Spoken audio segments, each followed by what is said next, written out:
Today I'm going to give a short overview and unboxing of the Boya By-mm1 shotgun microphone. I've picked up this little device in order to try and improve the audio quality whilst recording with my smartphone. I'll be hooking up to a Huawei Mate 20 Pro, so let's take a little look at it, see what you get in the box, and we'll go through some audio tests. So I picked up this microphone on Amazon on special for $24.99, and it was much cheaper than the Rode Video Micro, which was £60 at the time of filming. It came neatly bundled in this nice looking packaging, which gives you all the specifications on the back of the box, and for checking that it's a valid product and not a clone, which is quite common with this type of microphone, there's a scratch off part on the front here where you can take the serial number, type it into the website, and it will tell you if the microphone is genuine or not.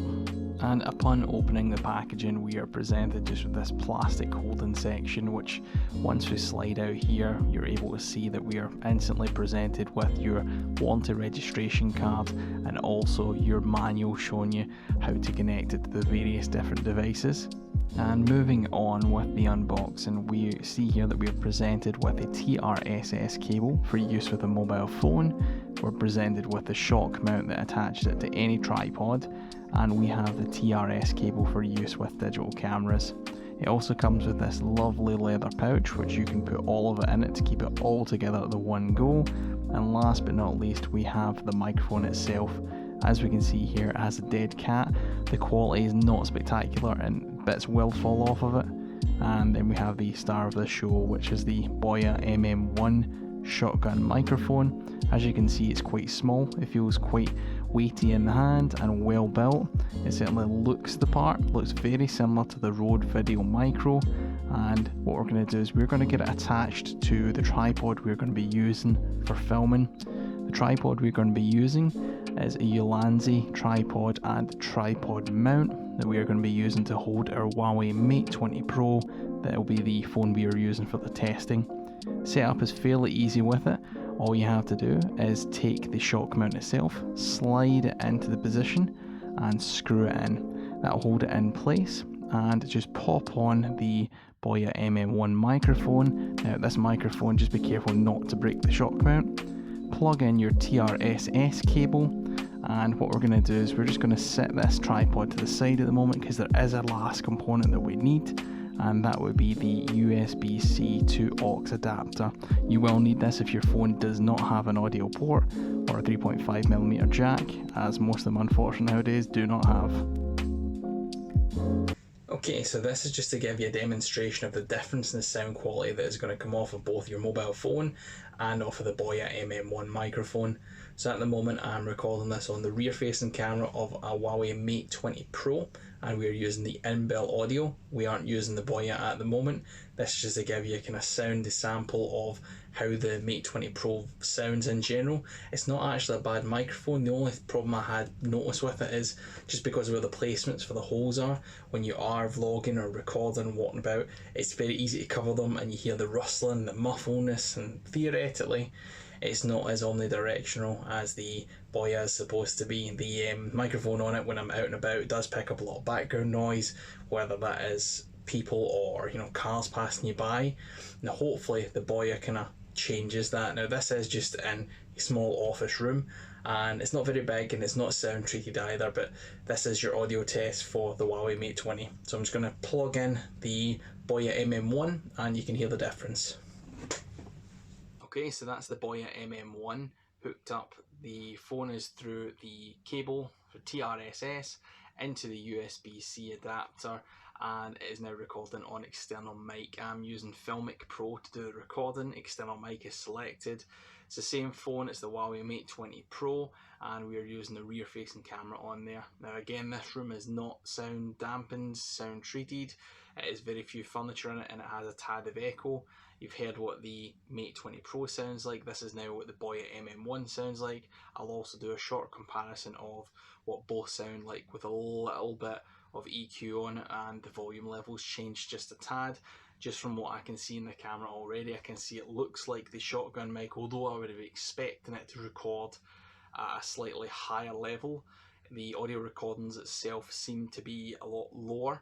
and to get them at a more reasonable level, what I would acceptably listen to something at, I kind of feel like I have to shout at the microphone, and that's something I noticed when I was out and about with it. Whilst it did a slightly better job of removing background noise for cars and things like that, it didn't do such a great job of actually making a loud audio clip, and it always had to be tweaked or changed in post.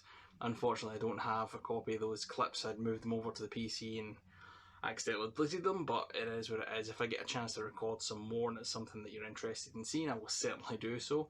But as for the microphone itself, I'm not overly impressed, quite honestly, but it was £22, and the alternative one I was looking at was a Rode Video Micro, and considering that's on special at the moment but it's $54.99, that is a big price jump. So the Boya for a budget mic does an okay job, but do expect to spend a bit more time editing your audio in post after you've recorded your videos before you do any sort of kind of upload or anything like that. I don't think this would be a suitable microphone to use for any live streams or anything like that, but again, there may be audio settings that I don't know about that can be adjusted or changed. There certainly doesn't seem to be any for Filmic Pro and recording using this microphone on an Android device. I know that you can set gain levels on certain cameras and things like that for different power inputs and stuff, but it's not something you've got control of for a smartphone. So if you are going to be using this microphone on a smartphone, maybe something you should take into consideration.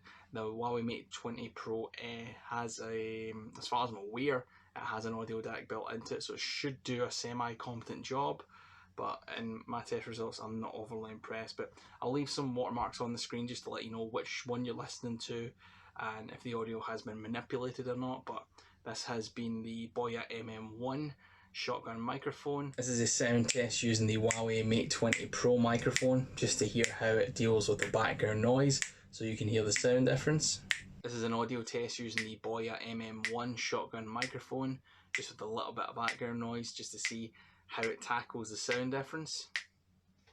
Okay, so this is a video test, or an audio test rather, using the microphone built into the Huawei Mate 20 Pro. An audio test using the Boya MM1 shotgun mic, and this is just a front-facing selfie camera just on my...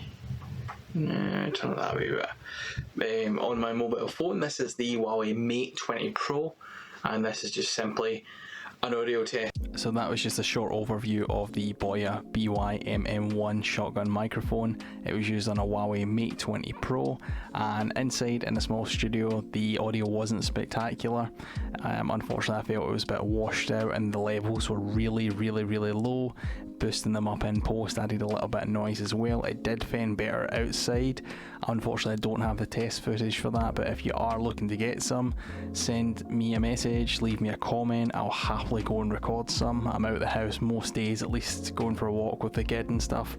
I'll happily just do a couple of small videos and can put them up if you're looking for them for some samples, just to test the microphone out. Personally, I wish I had went and paid the extra and bought the Rode Video Micro. Would it be better? I'm not sure. I watched a lot of the comparison videos on here on YouTube before buying this one and thought, oh, it sounds pretty good. It sounds very similar. It's quite indistinguishable. There's a couple of noticeable differences here, and then owning it compared to the inbuilt microphone on my phone, I wasn't overly impressed. But maybe you've had a different experience. Send me a comment, let me know. But if you did like this video, thanks for watching. Like, subscribe. Catch you all next time.